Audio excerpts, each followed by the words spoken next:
Cardoso representing the home side. Coach, maybe just opening remarks. I know you've just landed from Durban, but just your thoughts heading into this fixture and also your thoughts on Sekhukhune. You played them about a week or two ago in the league, but this is a different fixture because it's a cup competition. Thank you very much. Thank you very much for your presence. Regarding this match, obviously that despite we played Sekhukhune not that far ago, or that time, as you said, we believe it's a different match. Not only because it's a different competition, it's a one match that will decide who will go through to the semi-finals of Nedbank Cup. But anyway, also eventually different kind of approaches on the match. Let's see. Eventually different players playing. Let's see from both parts. We played yesterday, Sekhukhune 2 days ago. We have still because in this moment the team is training. I had to come, but the team went to train, of course. At least some of the players, and the other ones try to evaluate them, see how they are, the condition, and who can tomorrow already go for the preparation of the match. Anyway, we expect a similar match to the previous one, a hard one. It was like that we saw the match with Sekhukhune.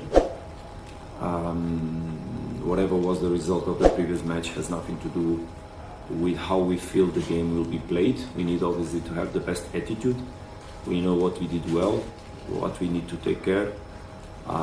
We know very well the strong points of Sekhukhune, and we know how they can harm us, so how we need to control them. But we have a strong intention, a very strong intention regarding the outcome of the match. Obviously that we want to proceed. It's a competition where we want to be in the final and play to win the trophy. And for that we need to be very strong, very, very, very strong. With all the conditions, whatever they are, I'm pretty sure we're going to be very strong. Thank you, Coach. Let's take questions from the floor. Let's show of hands. Let's go to Nsako. Good afternoon, Coach. Coach, I think you have a few players currently observing the month of Ramadan. Could you perhaps just talk to us about how you are handling them, if there is perhaps maybe a special program that they're on, and also just in your experience of having coached in countries that are Muslim, so to speak? It's an interesting, very, very interesting question. We don't have many players under that conditions. I think we have only 3 of them. From them, one we usually use more, the other one we also use regularly. The third one we are not using so much. But from my experience, and even yesterday we spoke about that, from my experience last year, I didn't felt that the team suffered during the period of Ramadan. But that implies a big discipline from the players in order to cope with the challenges obviously that Ramadan brings for those players. Depending on the hour of the matches, that can be more tricky or less, because as you know, they do their last meal before the sun rises, and they keep them they're fasting until the sun fades. So it implies that they need to be fed or they need to eat during the night, and they need to rest or sleep more, especially in the morning. So usually what we have to do is obviously adjust the schedule so that they follow their own routine. The team meetings, some of them we need to make them individually for those players. But also it's important that we all understand that from my experience in Tunisia last year, where almost all the team was fasting, so it was exactly the opposite as we have here. So we were a couple of people that were not fasting. That also there are different levels of fasting, because Ramadan and the religion doesn't oblige us, for example, in the match day. So when the person has to work, doesn't oblige to make a pure and complete fasting. It says that that day can be compensated after. So it might happen that some of the players on the match days, they don't fast in order to, but then they need to give extra days in the end. So that's what the religion says, and that was the experience that I got. But anyway, even in Tunisia last year, there were a lot of players that didn't eat anything on the match days. I remember the most challenging situation that we had was when we played ASEC Mimosas away for Champions League, that we were playing, I think, at 8 o'clock, and we took the players earlier on the locker room, and they had a dinner before the match. Adapted to dinner, but we had a dinner before the match. So I think we will cope with the situation, trying to minimize as much as possible the impact of the fasting, trying to give them the opportunity to rest and to compensate eventually the fact that they have to wake up during the night to eat. But probably where you can feel a little bit more is in the last week of that period. But in the first 3 weeks, usually there's no big impact if we really work on the compensation, and that's what we try to do. So the players are provided special food. The players are waken up in the night so that we really assure that they eat, and we try to provide them the rest in the right hours so that we can have them in conditions to play. Thank you. Let's go to Katerina.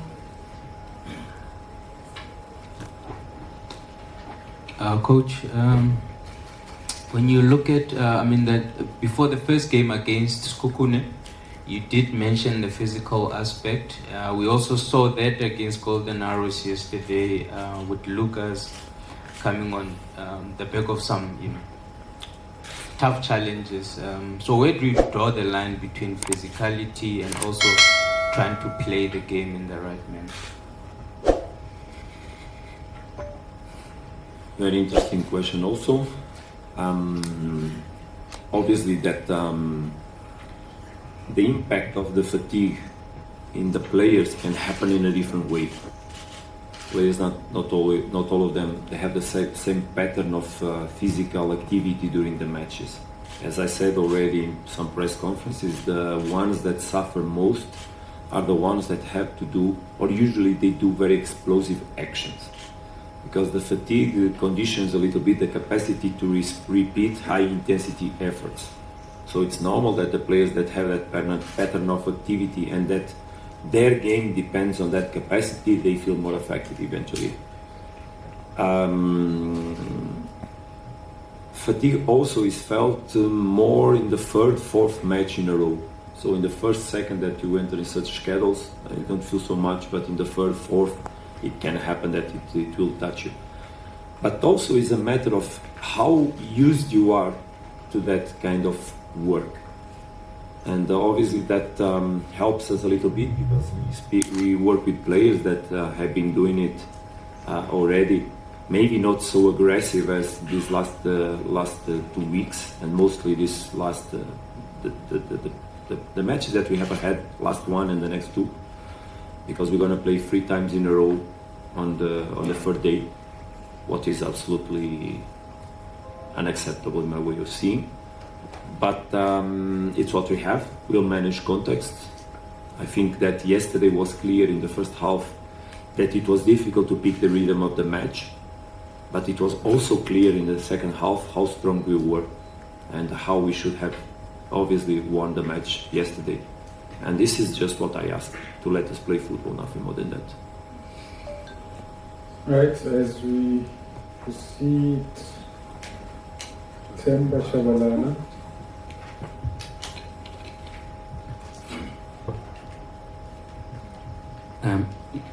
Good afternoon, Coach. One of the challenges that we seem to have every match that we play, we see playing in the league or maybe in the cups, has been the officiating.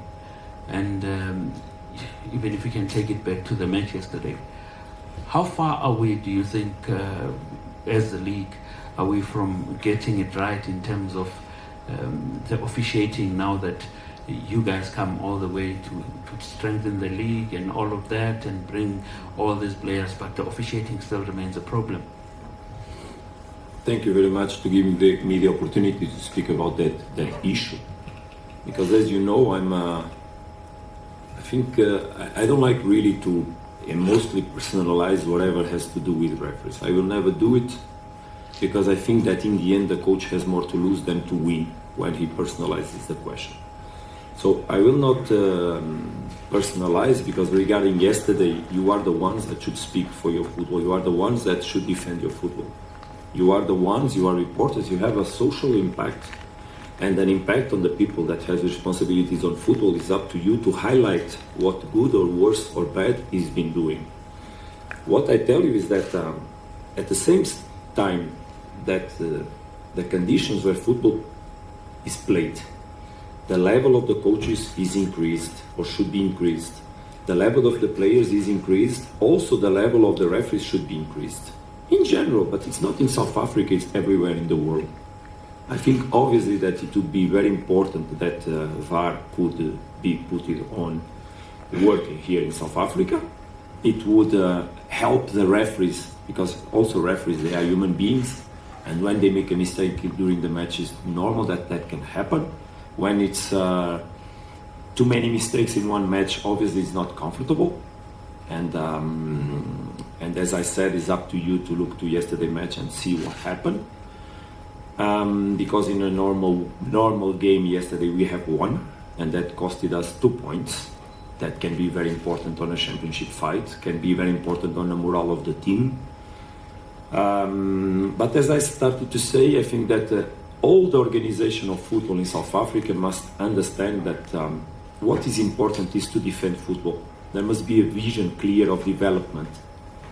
And I'll give you an example. For example, in Europe, in Portugal, before a match, there's always a meeting between the referees, the two parts, the officials, where they discuss all the organization of a match. I used to attend, when I was assistant coach, I used to attend those meetings. And there was a discussion and a talk about how people should relate, how people should, because even the relation between the referees and the coaches that are on the bench, they should be really well taken care and protected, because coaches and players, they are emotional. We deal with emotions. Referees also, but they are not in charge. They are not in question when there's a football game. Players are evaluated, coaches are always scrutined, evaluated also. And referees are the ones that in the middle of that have a big responsibility to take care of everybody around. So the way you relate with the different agents, players or coaches should be nice, polite, positive, so that also they help us to be in the right mood, in the right direction, in the right relation. And I always tell, help us, just help us, because we are under big stress, it's normal. We depend on what's happening. They don't depend, we do. Because they are evaluated in the end of the season, whatever happens. And of course they have eventually evaluation every match, but it's not the same. Yesterday I was telling, please don't forget, we are playing for a championship. We are 8 matches from the end of the season. So please respect what's happening in the pitch. And that's what we ask only. We don't want to be ever have a favor of whoever it is, but we just don't want also to have anything on the pitch that we say, please, we just want to be respected. My players as individuals, on the way they are approaching, on the way people speak with them. Also myself, because I don't speak bad for the referees, I don't use bad language. I can protest, but I don't use bad language. If I will ever do it, I will be the first one immediately to say, oh sorry, it escaped from my mouth. I will not repeat it, because I'm not like that. And I also don't like to hear that I am disrespecting someone when I don't speak bad for no one. But I heard it already, more than once. I was already threatened to put it out twice, and I had to ask Steve, please help me, because I did nothing and I'm being threatened to be put it out. I don't like that, of course. That never happened to me. But I already made mistakes myself in my career. I remember once. And because of that, I have a much more I always had it, but now a much more clear vision of how to relate with the different agents. Because whatever happens in a football match, we should always understand that the next day life will go on. And we are privileged people. We are privileged people. We have good salaries.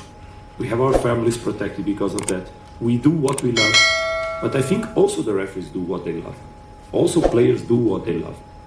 So the way we all should relate is in order to progress football in South Africa. Because one day I'll go away. I don't know if it will be in 1 month. I hope just in the end of several seasons. But I would like one day that my passage through South African football should be remembered, of course, by trophies, but also remembered by a pedagogical approach. And I just want to leave that mark, because I think I'm already 54, you know, it's already an age where you look for things in a different way than when you were 30, that you just wanted to win and make your steps and impose yourself. No, that's not the way I see life now. That's now how I don't speak with my son, I speak with him in a different way. So these values that we try to have, and it's important that you understand, Sundowns is a club where there are values that I need myself also to respect. I cannot provoke or whatever happens situation, because I know I will be called on attention, because we have values inside the club, a way to relate with the things. And I must respect that. There's also a commitment for myself to the club on my own contract regarding the behavior I should have. So I know where I step my feet. I should control myself. And I hope I will never put the foot out of that line. I will make my best not to happen.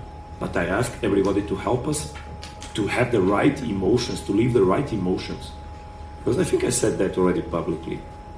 Bad thoughts bring bad emotions. And when people start, or there's things that happen that we don't understand clearly, obviously they put in our minds bad thoughts. And because of that, we might have bad emotions. And then the behaviors can be not the ones we want. So I'll make my best to keep that line. I'll make my best to keep my players on that line. I work hard on that. I work hard on the mindset, hard, very hard. And yesterday at halftime, believe me, guys, I was so strong with my players, telling them to just focus on football, to just focus on football. Because in the end, also the referee is a human being, and maybe he was just, whatever match it is, having a bad day, because maybe the referees, they also have right to a bad day. That's why I say VAR is important, because that helps a referee to not have such bad days, because they can happen. They can be corrected. It's an opportunity that we give to referees to make less mistakes, to be better. And that's just how I see football. It's a money that is well spent on VAR. And on education. We all should develop education. I was speaking with Chuping before we sit here about the education we do on coaches in Portugal. And that education should be transversal to all the football agents, to the people that manage this football. Because, for example, nowadays in Portuguese Federation, there's licenses for agents, there is licenses for sports directors, there's even education for presidents. It's so funny, but it's true. Because the business became so wide open, there are so many tools that also to be a good sports director, a good team manager, a good president, you also need to manage more than just money in order to impose yourself as a president, or you understand what I mean, yeah? And that is very important. That's how then we can be more wise on bringing the right decisions for the football game, so that indeed we protect. Because I said it here, I want to repeat it again. Football is a product that we have to sell, to make money, to bring more money for the clubs. Because if you sell the game abroad, the TV rights, the clubs will receive more money from those rights that should be shared the way they are shared, but more equally or less equally, because there are different ways to do it. In England, there's even an unbelievable way to do it. A team that goes from Premiership to the second division, they get even more budget than the teams that are in the lower positions on the Premiership, because that's the way they try to keep the investment that the clubs did. So there's different ways to share the TV rights. But one thing is clear, the money we make from football should stay in football, in the clubs, that are the ones that invest in players. So better facilities, better players, better conditions, better referees, better management, everything, better coaches for sure. And also regarding coaching, it has nothing to do with being foreigner or being South African. There are South African coaches good, very good. For sure there are weak, like there are Portuguese weak, average, good and very good. It's not a matter of race, even sex, because there are fantastic women coaches nowadays. It's just a matter of being in the business and trying to make the best. That's how I see the things. Thank you, Coach. Thank you, Temba. Let's move on to Njabulu. I think I'm moving on to the embargoed section. Is that fine with you? Yeah. Okay. Thank you. Yeah. Coach, Njabulu from News 24. As obviously the club that has the heaviest load in terms of schedule, what are you doing to keep players fresh mentally? Because obviously there are various metrics for the body, and what needs to be done in the long run, not just at Sundowns, but to manage that aspect. There's one thing from Steve Compella that I shared yesterday on my Instagram that is so beautiful regarding the way you deal with football teams. Because football performance has not only to have 11 in this case, or when you play, but a group of players thinking the same things at the same time under a good physical condition.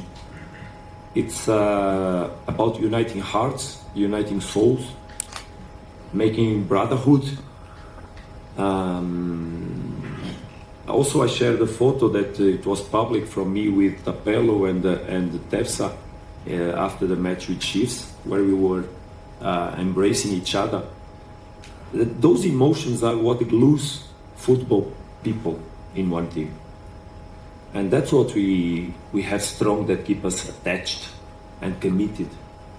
And for me, it's obviously just remind them in certain moments about that. That's what I did at halftime. Please, boys. I had told them before, but it was not clear that we were living the best emotions inside the pitch. I just remember them, what we need to overcome these difficulties, to focus on what? On us or on the others? Let's focus on what we control, because also myself as a coach, I just need to focus on what I control. That is our work. Create a team that is balanced but enough aggressive, deal with the risk in the different moments of the game, try to bring variance on the game that they can make the job more difficult for the opponent, trying to score the goal that we needed yesterday in order to win the match, and we did it. But I think that is the most important thing now, to deal with such schedule, is to be united, be strong, be able to give your soul for the other one. I told them on the morning of the match, the ones I love are the ones I can give my life for. I would give my life for my mama, I would give my life for my papa, I would give my life for my son. If we have a strong connection between ourselves and we can love each other, we are willing to give something more than just play football aside of someone else when we are in the pitch. Because sometimes you are tired, you are dying, but you still need to run for something, because there was a guy that lost a 1-against-1 and you still need to compensate him. If you have a strong relation with him and with the team and the commitment, you will run for that whatever state of fatigue you are. Maybe you don't arrive on time, but you will try. And I just want them to try. That's basically how I see the moment of this team.